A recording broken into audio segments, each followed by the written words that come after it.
ভাইয়ের দিয়ে দিয়ে দেবো তোর ভাইয়ের ভাইয়ের আজও আমার লাগে সাহায্য করে আমি 2টা বছর ধরে আমার কিডনি নাই। সুনামগঞ্জ জেলার ছাতক উপজেলার দোলারবাজার ইউনিয়নের রাউলি পশ্চিমপাড়া গ্রামের বাসিন্দা মজলু মিয়া। বাবা মৃত ময়না মিয়ার ছেলে। আজকে জীবনের সবচেয়ে কঠিন লড়াই লড়ছেন তিনি। মাত্র 1 বছর আগে পর্যন্ত স্বাভাবিকভাবে সংসার চালাতেন মজলু মিয়া। 3 সন্তান আর বৃদ্ধা মাকে নিয়ে ছোট সংসার, কিন্তু হঠাৎ করে তার 2টি কিডনি অকেজো হয়ে যায়। এখন বাঁচতে হলে প্রতি সপ্তাহে নিয়মিত ডায়ালাইসিস করতে হয় তাকে। আপনজন আর গ্রামবাসী যতটুকু সম্ভব সাহায্য করেছেন, কিন্তু এত বড় খরচ বহন করা এখন আর সম্ভব হচ্ছে না তার অসহায় পরিবারের পক্ষে। সংসারের একমাত্র উপার্জনক্ষম মানুষ আজ মৃত্যুর সাথে পাঞ্জা লড়ছেন। 3 সন্তান আর অসহায় মায়ের ভবিষ্যৎ অন্ধকারে ঢেকে যাচ্ছে প্রতিদিন।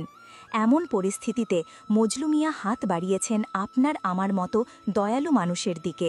আমি অতদিন সাহায্য করে চালাইছি, বর্তমানে আর আমার দ্বারা সম্ভব নয়। তোমরা যদি তোর বাবাই আমার সাহায্য করে দে, তোমরা সাহায্য দিয়ে আমি ডাক্তারি করাইয়া যদি কদিন হায়াত জিন্দিগিতে বাঁচতাম পারি, সে বাঁচলাম রে বাবা।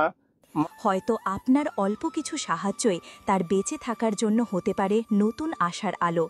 বিকাশ নম্বর 0138858105, ডাচ বাংলা ব্যাংক অ্যাকাউন্ট 201158005956। চলুন আমরা সবাই মিলে এই অসহায় মানুষটির পাশে দাঁড়াই। একদিন হয়তো আমরাও এমন অসহায় অবস্থায় পড়তে পারি। মানুষের জন্য মানুষের ভালোবাসাই হতে পারে সবচেয়ে বড় শক্তি।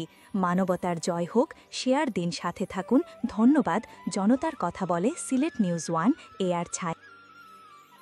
দর্শক আসসালামু আলাইকুম।